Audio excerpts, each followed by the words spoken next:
anak-anak bermasalah. Itu panggil. Banyak gereja tahu buat apa dengan anak-anak yang tertib, anak-anak yang manis, anak-anak yang bersih. Tapi tidak tahu buat apa dengan anak-anak yang broken. Dan broken home is normal sekarang. Ya. Lebih dari 50% di atas. Broken home menghasilkan broken anak. Dan gereja yang akan menyelesaikan amanat agung Tuhan Yesus adalah gereja yang tahu caranya memulihkan hidup anak-anak bermasalah. Contoh di sini. Kami mulai tahun-tahun pertama laki-laki. Jadi gembala jemaat kami dulu dia pimpin geng mabuk, geng nakal di jalan Frans. Dia punya 12 murid.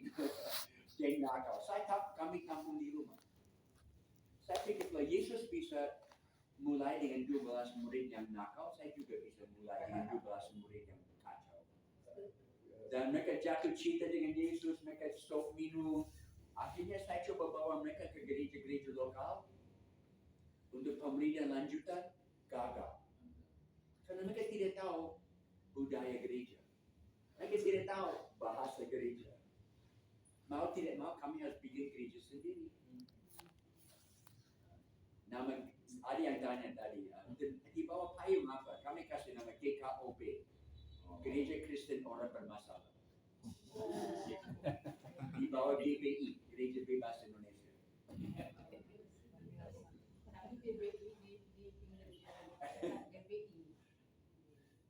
Jadi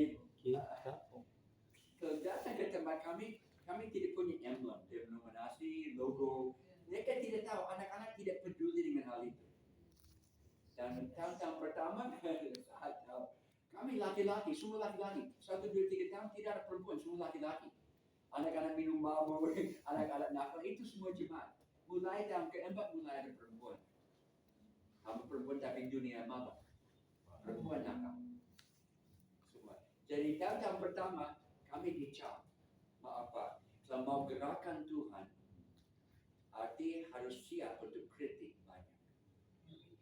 Karena banyak gereja lain tidak akan mengerti. Banyak gereja lain mereka bilang Jenius itu gereja orang mabuk. Oh itu gereja pelacur. Pada waktu saya pertama kali dengar itu saya tersinggung. Tapi saya kembali ke Alkitab. Saya selalu kembali ke Alkitab. Dan waktu Yesus di bumi ini, Yesus hangout dengan siapa? Orang berdosa. Orang bermasalah. Jadi kalau Yesus buat saat itu saya juga masalah. Bisa tangkap ini. Yesus tidak hangout dengan orang-orang bersih, orang-orang baik. Jadi kami mulai dengan yang dari tempat pelacuran, dari tempat minum, juga HIV AIDS, banyak bertobat di penjara, kami buat pelayanan di penjara. Kami baptis di penjara. Hari ini ada kami baptis 25 orang di Papua di penjara. Kami baptis di penjara. Kami habiskan gembala jemaat di penjara. Pembunuh-pembunuh, pemerkosa-pemerkosa. Mereka ditahan 20 tahun lebih baik mereka melayani yang lain. Oke, kamu pendeta sekarang. Pendeta bukan kartu pendeta dari denominasi. Pendeta adalah hati yang mau melayani. Gembala. Jadi kami buat gereja di dalam penjara. Itu berkembang. Sampai kami ada keluarga juga, tapi keluarga bermasalah. Semua. Jadi kami gereja bermasalah. Kami buat satu pengakuan iman.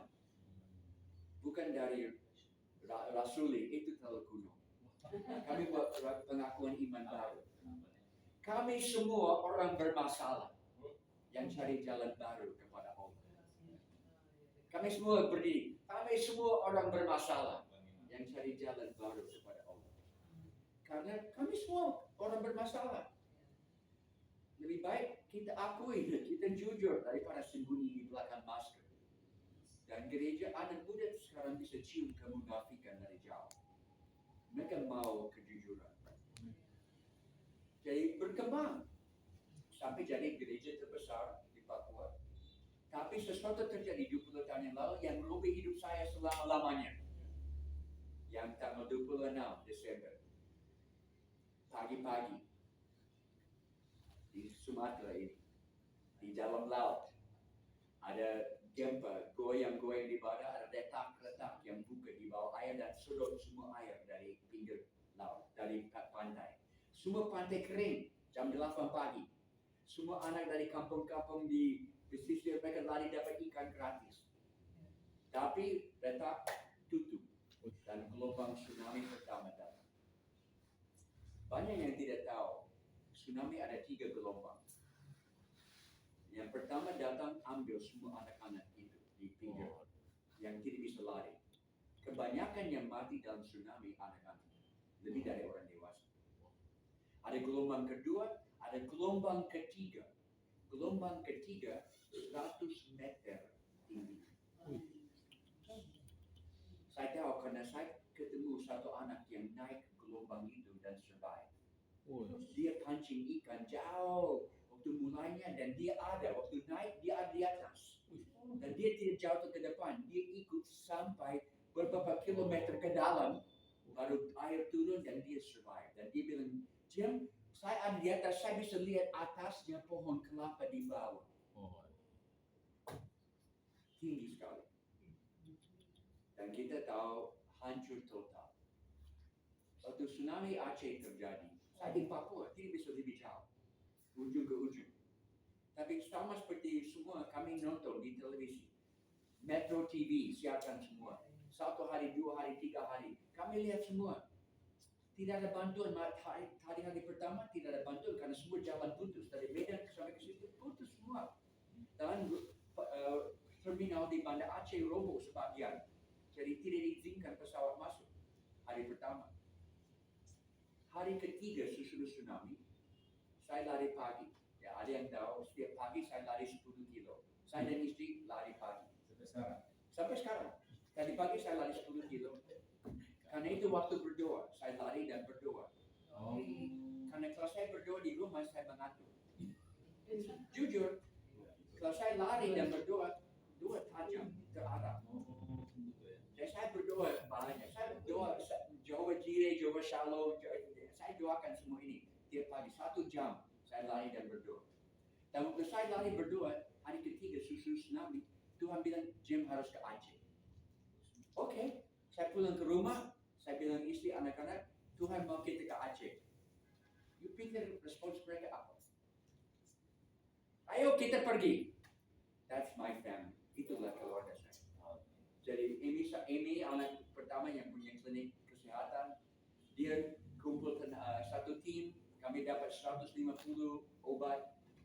obatan dan kami dapat tiket, kami naik pesawat, kami tiba di Banda Aceh malamnya hari ketiga sesudah tsunami dalam pesawat komersial pertama yang diizinkan mendarat.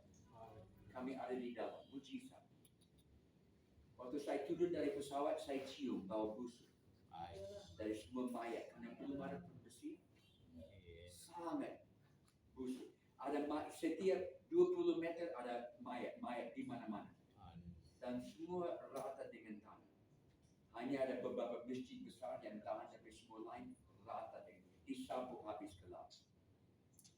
Dan saya mulai sadar 250,000 orang mati tanpa harapan. Dan tiba-tiba semua hasil yang kami punya di Papua tidak kelihatan hasil lagi dibanding dengan keperluan di Indonesia Barat. Saya sangat diganggu. Kami kembali terus kami hampir pindah ke Aceh, tinggalkan Papua, pindah. Tapi kami kembali ke Papua dan satu hari sesuatu terjadi. Saya naik motor, saya orang motor. Sampai hari ini saya tidak bawa mobil. Saya 72 tahun umurnya, saya naik motor. Saya punya motor besar, motor trail, 250 cc. Cocok untuk Medan, Papua. Saya naik motor, tapi ada mobil yang balap dari arah sana tidak lihat saya. Dan dia tabrak saya. Dan motor saya dibawa jauh ke sana dan saya terbang tinggi bersama Tuhan. Dan waktu saya turun dan cium aspal, ini patah di sini, patah di sini. Tapi saya tidak mati. Ada orang tarik saya dari jalan dan akhirnya saya sembuh dan saya tanya Tuhan, kenapa saya diberi second chance lagi? Dan saya janji Tuhan, mulai hari ini saya tidak akan puas dengan beberapa jemaat yang berkembang di Papua. Oleh mata saya melihat gerakan dari ujung ke ujung negara ini sebelum saya tinggalkan bumi ini. Dan saya mulai dengan 12 anak muda, pemimpin gerakan anak muda seluruh Indonesia. Karena pada waktu itu saya ada di dalam satu organisasi yang saya di badan pengurus untuk gerakan anak muda, tapi bukan gerakan. Ini hanya pelayanan anak muda, ada sharing banyak.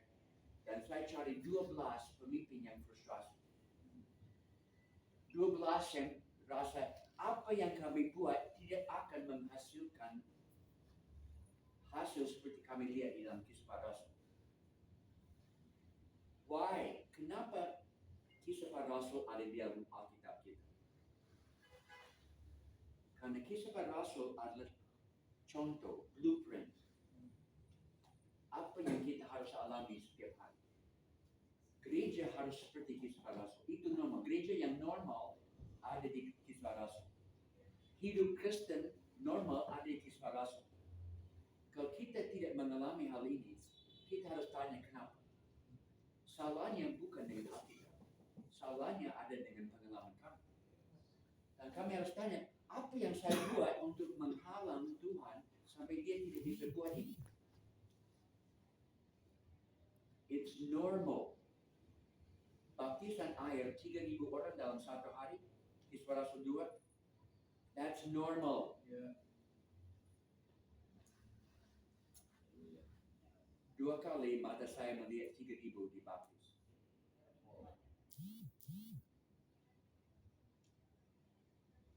Ini tidak direkam. Bapak janji tidak akan rekam. Yeah. Bisa matikan saya.